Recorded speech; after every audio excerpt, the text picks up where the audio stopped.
Hey everyone, welcome to Ellis Mowers. I appreciate y'all watching the channel as always.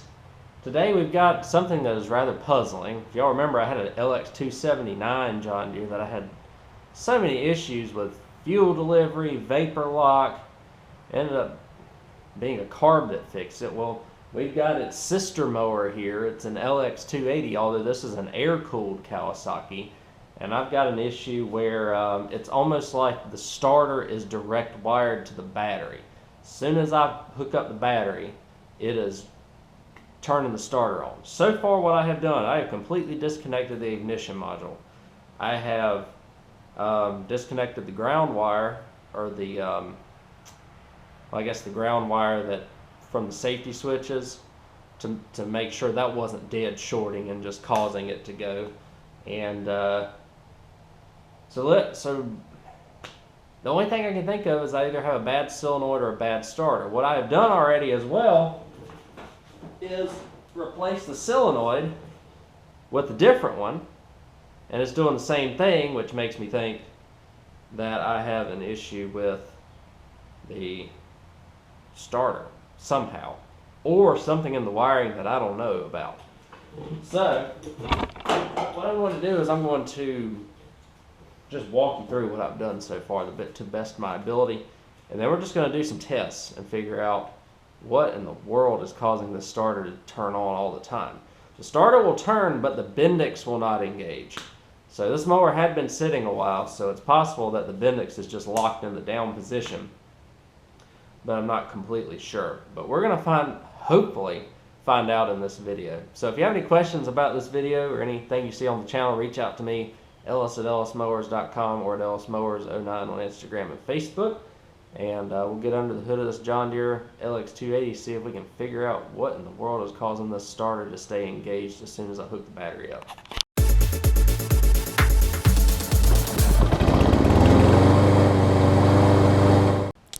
All right, let's get under the hood. Y'all know that this is a chronic issue with John Deere, so of this area anyways. So it looks like a mess. It really isn't that much of a mess wiring wise. What I've done so far is literally take out everything in relation to the ignition module. So everything is unplugged. It is just completely by itself. Nothing is hooked up to it, and it's still doing it. The connection's a little bit of just some of that old electrical goo and whatnot in there. But put a new battery in it, and as soon as you hook up the battery, watch, it tries to engage the starter. So that does it. It does it whenever so what I have done, this is like the little ground wire that goes and closes all the safety switches. I've taken that off. I've taken this I don't know if this is, it says it has a fusible link in it, which is right there. I've taken this wire off too, and just had the positive wire going to the starter solenoid, and it's still doing it. So it almost makes me think I've got some sort of short with the starter, honestly, because it could, what else could it be at this point? Solenoid is, like I said, solenoid has been replaced. We'll test out the solenoid to see if we've got continuity between the two terminals, because if we do, then that means it's locked in the open position. It's possible that I have two bad solenoids. I have a third one here on a mower that I want to fix, but I don't want to have to take it off of it. So we'll see. Doesn't really leave a lot left, you know. So let me grab an ohm meter, do some testing, and I'll see what I find. Alright guys, I don't know exactly how to show you this, but we're going to do our best here. So what we've got, we have what I believe to be a good starter solenoid. Reason being is I'm checking, I'm not a wiring expert, but all three of them are testing the same for me. So I've got if I had a bad solenoid, I would test between these two terminals, because these terminals are going to close on each other, the two big terminals. And if I had 0 ohms, that means that it's shorted out. Now if I test between the ground here and the terminal that goes to the starter, it's 0, which is good, and then infinity for the side going to the battery. I know that's good. This same one tests the same way. I have an LX280 out there that's the exact same, or 188, and it is testing the exact same, and I know that it works. So we've got to see there's some sort of ground issue or something, but the problem is I can't really test it with 12 volts. If well, I could test it with an amp meter, I suppose, but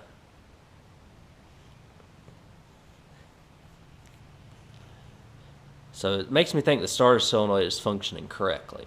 What I'm tempted to do is take the starter off and hook the battery up, hook all the modules and stuff up to see if the ignition switch and everything works like it's supposed to with the lights and whatnot. It wasn't earlier, but that may be because it, I'm not sure. So let me, I think my next step is just to take the starter off. I'm going to take the starter off, unhook it, and then I'll probably hook the battery back up just to see if I'm getting power to everything that needs to have power. My question is, how is the 12 volts getting to the control module, honestly?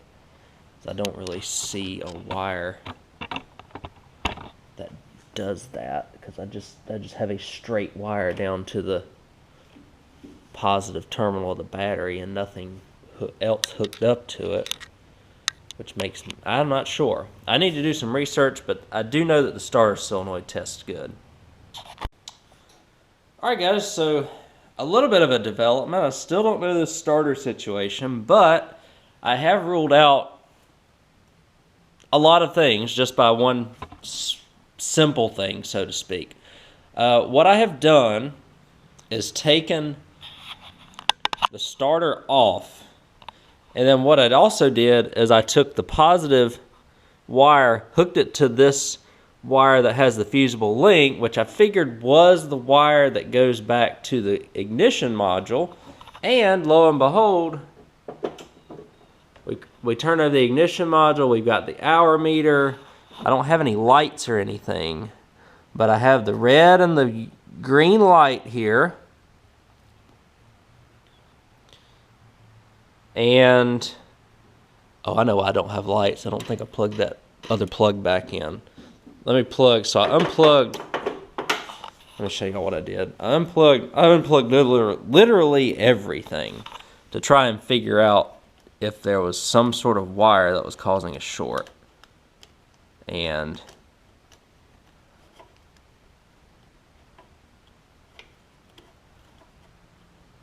so we'll plug this back in. That should be good enough. And now all like the solenoid and everything should work for the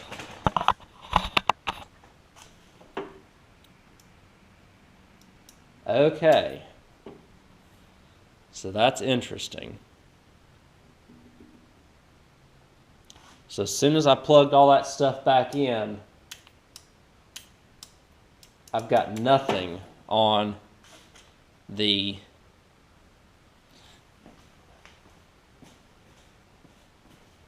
key switch.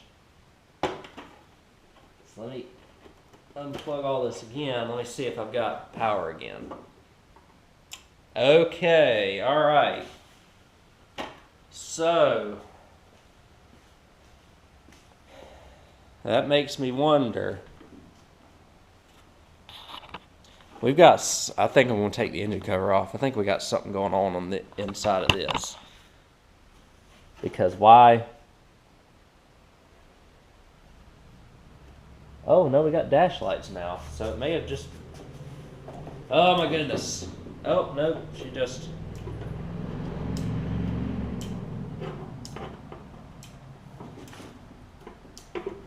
She just quit on me. So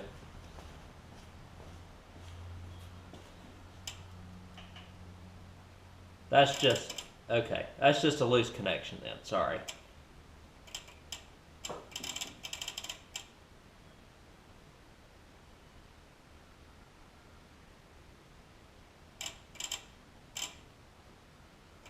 Okay, so that's just a, I'll connect that better. So there's nothing going on with that.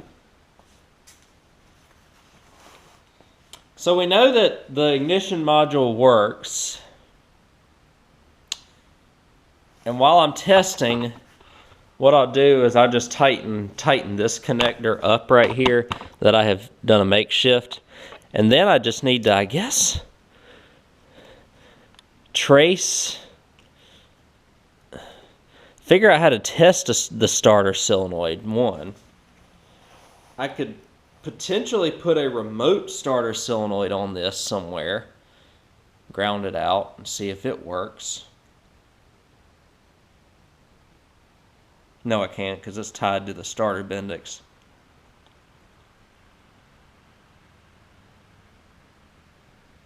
There's something shorting out, and I don't know what it is.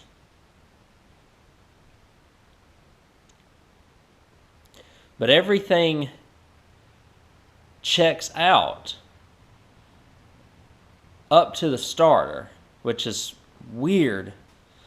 So I'm going to do a little bit more troubleshooting. Again, my next step is to just test this wire right here for continuity and honestly just see what happens at this point. Alright guys, so another thing I have found. So whenever I do something when it comes to like engage the PTO, see the battery light turn off and the hour meter go away? And then whenever I pull the park brake, it does the same thing. So those are all safeties associated with starting the mower. Oh, that took a second.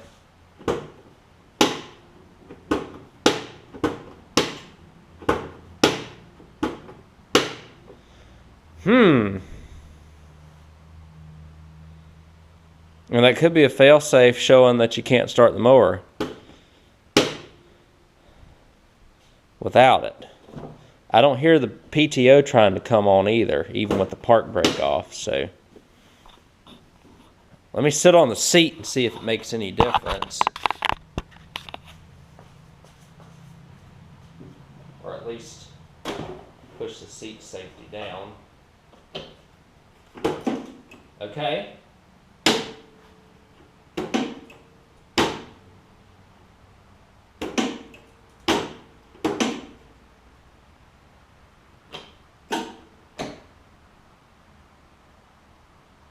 So that's what it was, okay. Park brake. Seat time delay module. 535. Okay. So that honestly tells me that all the safeties are working properly. Because seat safety, you push the park brake down. Wow, so I'm wondering if it's just a short in the... Could it just be a starter solenoid short? Who knows? Let me see it. I got to do some research to figure out how to test that. Once I figure that out, I'll let y'all know and we'll figure it out, I suppose. Alright guys, check this out.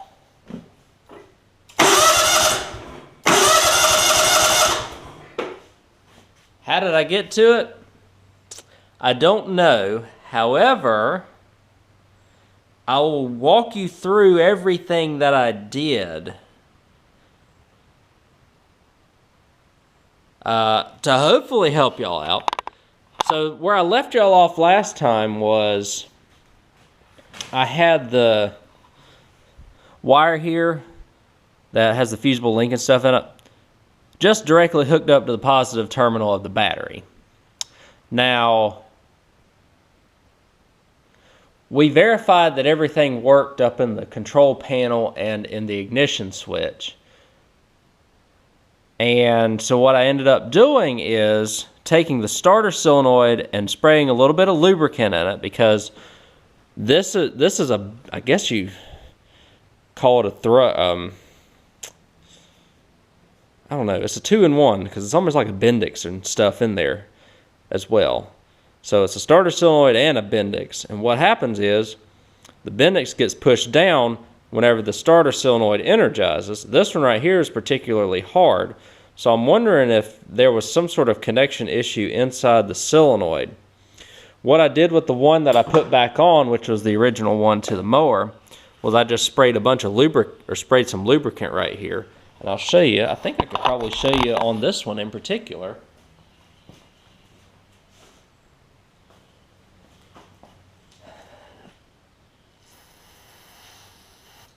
What it does. So it's really hard right now. I sprayed some lubricant and you can see it just freed itself up.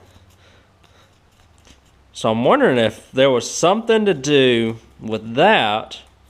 And the only other thing that I did was that I took a wire brush and cleaned the grounds on the starter as well. I verified that the Bendix worked. I lubed the little Bendix arm on the starter.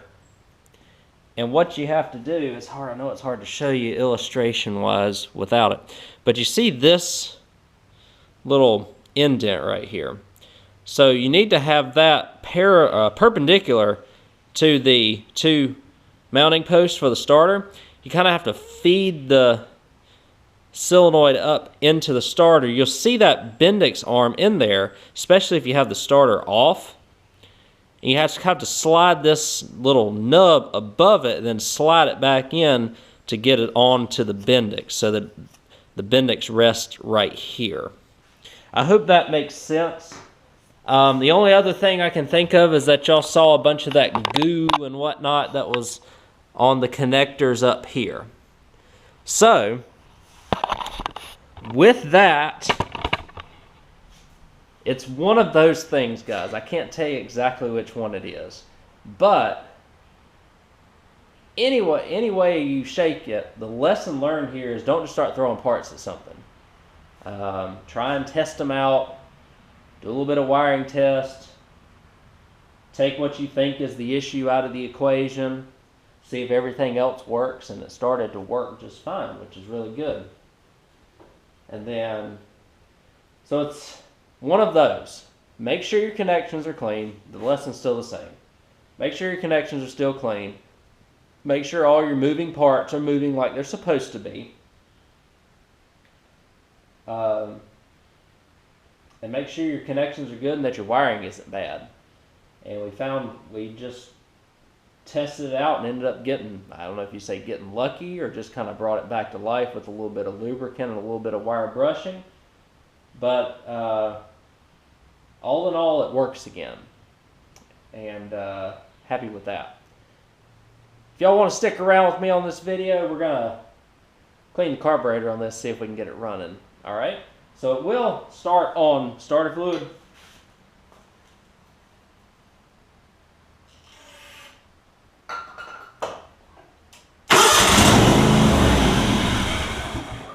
But obviously it ain't ran in a while, so the carb is probably trash. We'll see if we can clean the carb on it. So let me get the tools that I need. We'll go ahead and get started on cleaning the carburetor. Well, we're at the front now. Didn't take much for me to get the little air filter cover off. It's just a couple of tabs on the air filter. By the way, look at that air filter. Good shape. A couple tabs on the air filter gets it off. And then you have a screw, 2 screws on each side, and then a couple of 10 millimeters, and that's how we've gotten to this point. Now it gets a little tricky when we're at this point, mostly because you almost need to take these studs off in order to get the carburetor off because of the linkages, because there's really no good way to get these linkages off without taking this whole throttle plate and stuff off. And I think Yeah. So I'm gonna see if I can cheat it here and just clean this thing on the mower. It's possible that this solenoid is just stuck. So let me grab my 1/2 inch cut off wrench here.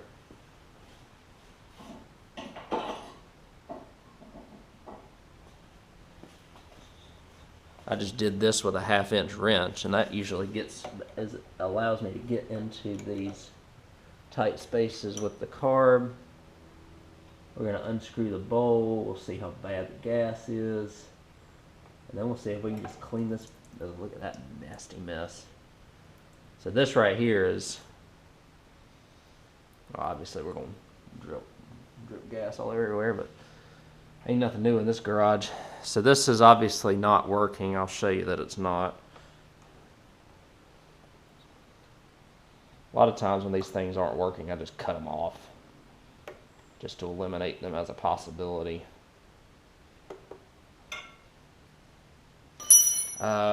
Switch on. You can see it's not moving at all. So you can spray a little carb spray and a little bit of lubricant on it to see if it will.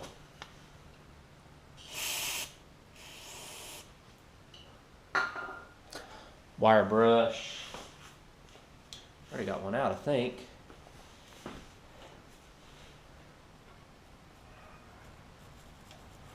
Wire brush.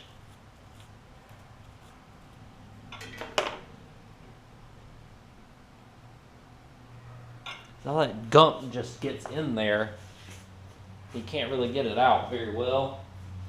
Lubricant.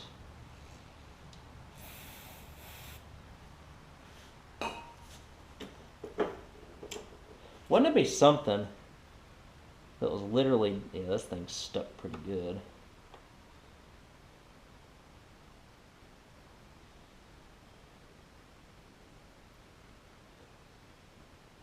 I'd be able to.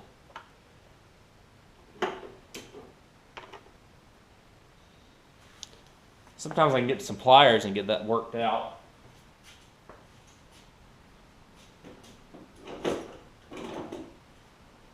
Just got to plunge it up and down a few times. We can get it to go down.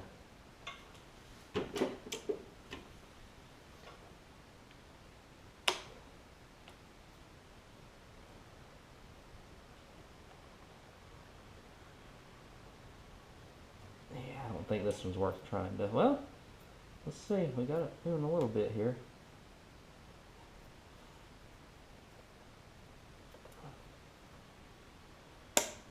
Let's see. Can we get it to? Can we resurrect it? Maybe. One more carb spray here. Get some of that junk out of here.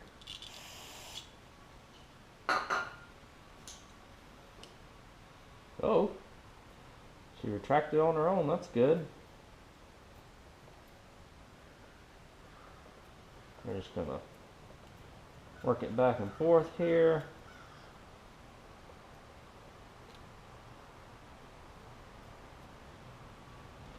Just try them. Slowly. It's getting all that gunk and junk out of there. Just gotta go back and forth some.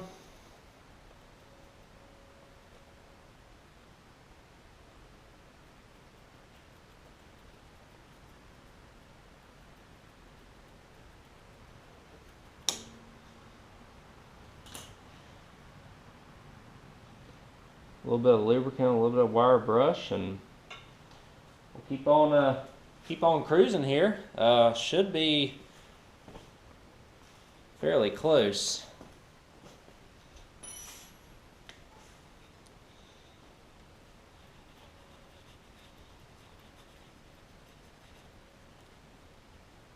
It is retracting itself now, so that's good. So now what we'll do is I'll just turn the switch off.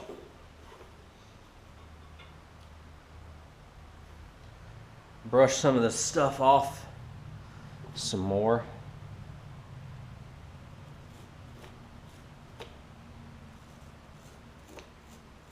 A little bit of lubricant as well.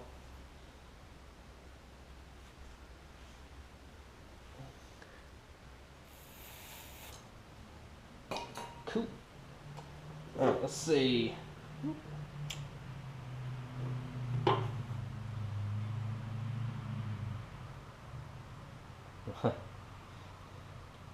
Slowly but surely will retract.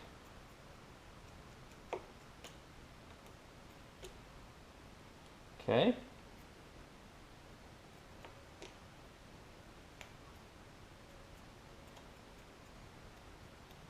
And we just keep working it.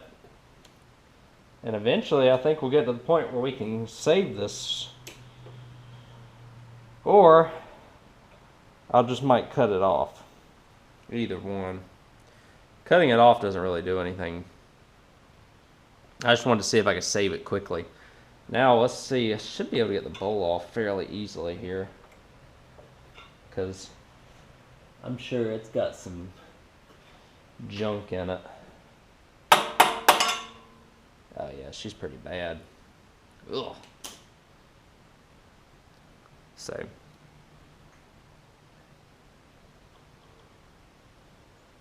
Might be able to save it without having to take it off of the mower, so I'm going to work on it.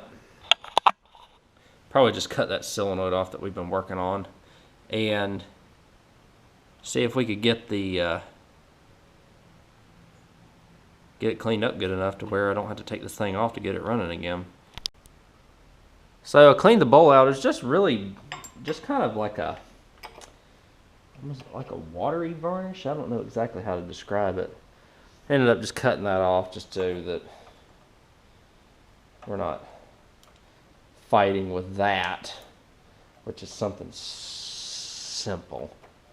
So we'll put this back on. I am getting fuel through the fuel pump, and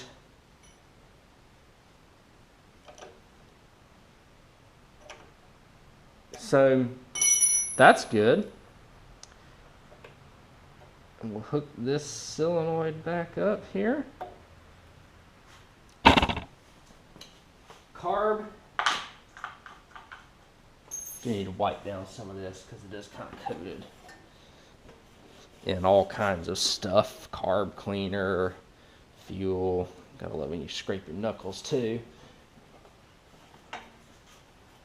Last thing we want is this thing catching on fire. Okay. Like I said earlier, it's easy to put this back on. Nothing crazy. Couple of just got this hose to put back in right there, and we got this 10mm.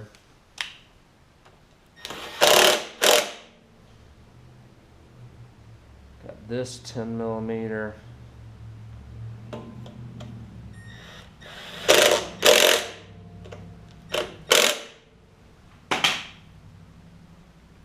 Screw.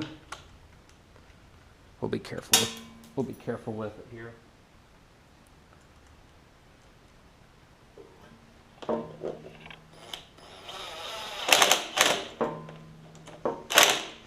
Good enough. All right, guys. I think we're at the point that I can crank this thing and see if it'll run. So let's give it a shot. I sprayed through all the jets, and all the jets seem like they're getting adequate fuel through them, so I'm hoping that it'll just fire up for us.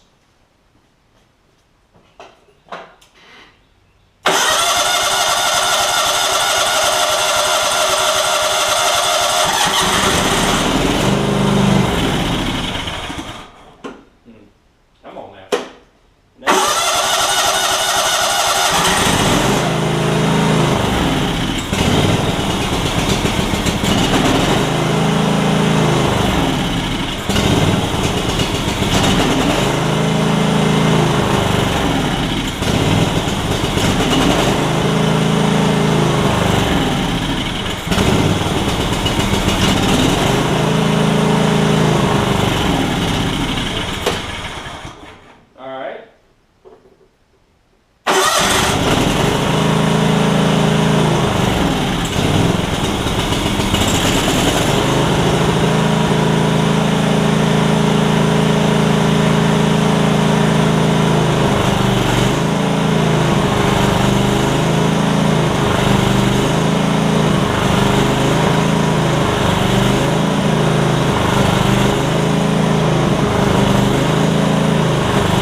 able to get it out of the garage.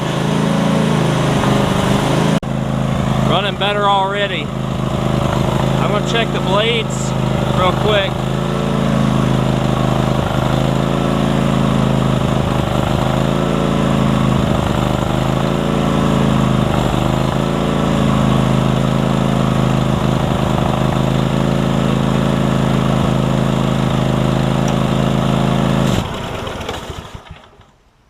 So you'll need a little bit of encouragement here.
Can't ask for much better than that. I think it'll run a little bit better when I put the air filter on it as well.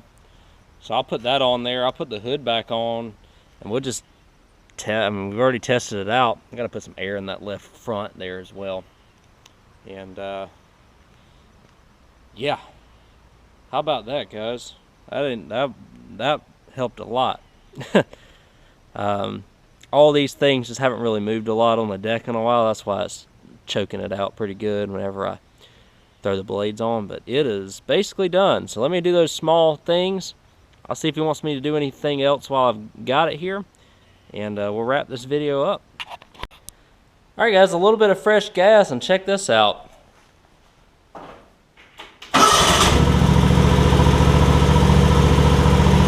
Running on idle. The blades will come around. You have to throw a little choke on it in order for it to run good, or in order for the blades to first catch on. But the more they run and the freer that those pulleys get, that'll get better.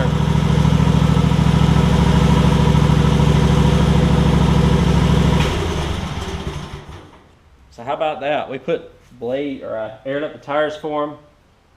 I'll make sure the oil and stuff is good for them as well. And what I thought was going to be a pain ended up turning out to be something that was relatively easy, or I guess I could say I got relatively lucky. Just cleaning up connections and throwing a little lubricant on the Solenoid Bendix seemed to have worked for us here. So this guy, he ended up picking this up for $200. He ended up getting a push mower with it. He just let me keep the push mower, so I might give him a little bit of a break on this just because I don't have a ton. All I've got is my time in it, which is a couple of hours, and so which is good. No parts required, which is awesome. So I appreciate y'all watching the channel. I hope this helped y'all out in terms of trying to troubleshoot your LX280 or 279, 277, similar setups. I think 255s maybe as well. But like I said, I don't know exactly what fixed it, but I can tell you what I did that ended up causing it to be fixed. So thank you all for watching this video. I'm glad this one was much easier than the last LX279 that I worked on that I had running issues with. Being an air-cooled engine helps too. But thank you all again. If you have any questions about this video, feel free to reach out to me, Ellis at ellismowers.com or at ellismowers09 on Instagram and Facebook. Y'all have a good one. I'll catch you on the next video.